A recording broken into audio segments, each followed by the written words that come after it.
여러분, 오늘 영상 보시면 정말 깜짝 놀라고 좋아하실 겁니다. 대화법을 배운다고요? 그거 고객을 속이는 기술 아니에요? 이런 오해가 아직도 많습니다. 실제로 현장에서 영업을 하시는 분들조차 대화법이나 설득 기술을 고객을 내 뜻대로 움직이는 기술점으로 생각하곤 합니다. 하지만 이건 정말 큰 오해입니다. 대화법, 설득법, 말 잘하는 법, 이건 소통하는 법을 배우는 겁니다. 우리가 모두 같은 한글을 쓰고 있어도, 같은 언어를 쓰고 있어도 진짜 소통이 되는 일은 많지 않습니다. 부부 사이, 부모 자식 간, 고부 간의 갈등도 대부분 말이 안 통해서, 소통이 안 돼서 생기는 겁니다. 예를 들어 볼까요? 보험업계에서 DB라고 하면 고객 연락처를 의미합니다. 그런데 IT 업계에서 DB는 데이터베이스를 뜻하죠. 저도 IT 출신인데 보험업계에 처음 와서 이건 용어를 잘못 쓰는 거다 라고 이렇게 외쳐댔지만, 지금은 저도 그냥 DB 몇 건 확보하셨어요? 이렇게 말하고 있습니다. 같은 단어도 업계에 따라, 상황에 따라 완전히 다르게 해석됩니다. 이게 바로 소통이 어려운 이유입니다. 말은 하는데 통하지 않죠. 그래서 우리는 영업이라는 관계 속에서 소통을 어떻게 해야 하는지 제대로 배워야 합니다. 오늘은 저희 회사에서 10년간 실제로 효과를 본 영업 고수들의 1차 미팅용 강력 상담 화법, 그 중에서도 도입 후 5분 동안 사용하는 상담의 핵심 포인트를 소개해 드리겠습니다. 그리고 영상을 끝까지 보시면 깜짝 놀라시고 정말 좋아하실 겁니다. 첫 상담에서는 반드시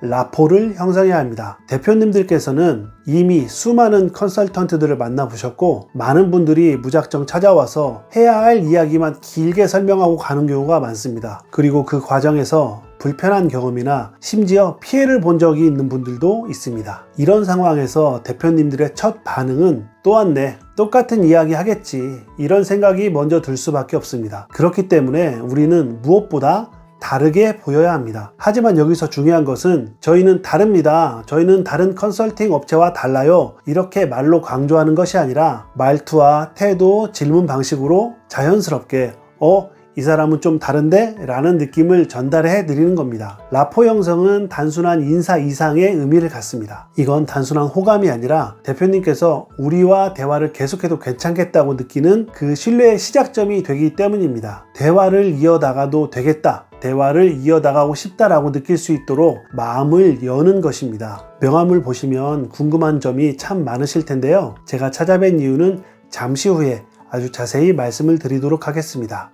아마 제 이야기를 들으시면 정말 좋아하시고 깜짝 놀라실 겁니다. 거기에 앞서서 우리 대표님을 만나 뵙게 되면 제가 꼭 여쭤보고 싶은 두 가지 질문이 있었거든요. 허락해 주신다면 그 두 가지만 제가 여쭤보고 오늘 찾아뵌 이유에 대해서 아주 자세히 말씀을 드리려고 하는데 괜찮으실까요? 자, 이 도입부는요, 저희 AMG 홀딩스의 모든 영업사원이 사용하는 공식 멘트입니다. 개인의 말투나 말하는 스타일에 따라서 약간 차이는 있을 수 있지만 상담을 시작할 때만큼은 누구나 이 방식으로 시작합니다. 10년 넘게 영업을 해오신 베테랑 대표님부터 지금 막 현장에 투입된 신입사원까지 모두가 이 흐름을 따라서 고객과의 첫 만남을 시작합니다. 그만큼 이 도입부는 고객과의 신뢰 형성, 그리고 상담 성공의 첫 걸음이라는 것을 우리는 현장에서 매번 확인하고 있습니다. 법인 대표님은 처음 마주한 사람에게 또 영업하러 왔구나, 이 사람도 똑같겠지, 시간만 뺏기겠네, 이런 생각을 하게 됩니다. 이렇게 선입견을 갖고 있습니다. 처음 5분 안에 이 사람은 좀 다른데 라는 심리적 반전을 유도해야 대표님의 마음이 열립니다. 자, 한 문장씩 분석해 보도록 하겠습니다. 고객은 처음에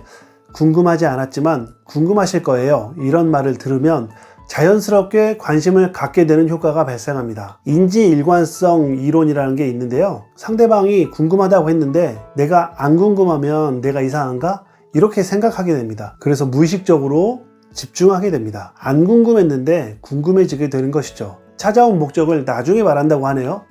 고객은 예상하지 못한 지연을 경험하면서 뇌는 자연스럽게 정보의 완성을 원하게 됩니다. 한 번 더 궁금증을 유발하게 되고 들어봐야겠다라는 심리적 개방 상태가 되게 합니다. 고객은 이 작은 지연 덕분에 더 집중하고 더 듣고 싶어지고 더 믿게 됩니다. 자, 좋아하실 겁니다, 놀라실 겁니다는 전부 미래 감정을 예고하는 말입니다. 사람의 뇌는 예측된 감정을 현실처럼 준비하려는 경향이 있기 때문에 듣기도 전에 마음의 문이 열리기 시작합니다. 데니얼 길버트의 감정 예측 이론이라는 게 있습니다. 인간은 앞으로 기분이 좋아질 것이다 라는 말을 들으면 실제로 기분이 좋아질 준비를 한다고 합니다. 깜짝 놀랄 겁니다 라는 말은 단순히 정보 전달을 넘어서 특별한 메시지가 올 것이라는 암시입니다. 예상 밖의 정보를 암시하면서 주의 집중도가 비약적으로 증가하게 됩니다. 이 말을 통해서 다음에 이야기하는 내용들, 그 내용들을 고객은 호의적으로 해석할 가능성이 높습니다. 제가 도입부에서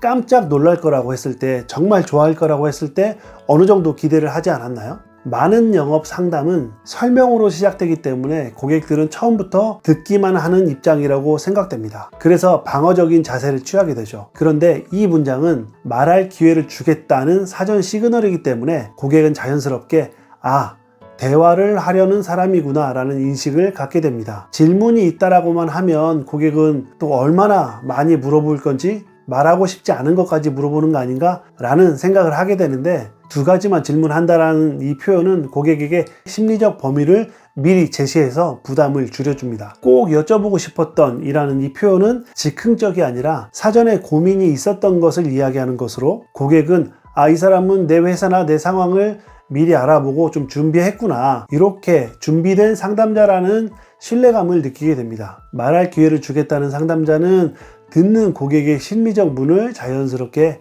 열게 됩니다. 일반적으로 대표님은 일단 말씀드릴게요, 이렇게 일방적인 설명에 익숙합니다. 그런데 이 문장은 말할 기회를 주실 수 있나요? 심리적으로 허락을 요청합니다. 상대방의 선택권을 존중하면서 오히려 더 긍정적인 반응을 유도합니다. 이 말을 했을 때 거절하거나 거부하는 대표님은 100명 중 1명이 될까 말까 합니다. 고객에게 선택권을 주면서 부담을 줄이고 신뢰를 쌓아가며 대화를 자연스럽게 리드할 수 있는 멘트입니다. 무례하지 않고 예의 있다, 기분이 나쁘지 않고 오히려 궁금해진다, 일단 들어봐야겠다 라는 마음이 생길 수밖에 없죠. 이 멘트는요, 몇 줄 안 되는 문장이지만 저희 회사에 10년간의 노하우가 고스란히 담겨있는 아주 정교하게 설계된 멘트입니다. 특히 법인 영업뿐만 아니라 모든 영업 상황에서 폭넓게 활용하실 수 있고요. 심지어는 개인적인 만남이나 소개 자리에서도 상대방의 마음을 여는데 효과적입니다. 가장 중요한 건 이 멘트가 좋다, 이걸 아는 데서 멈추는 게 아니라 직접 해보는 것입니다.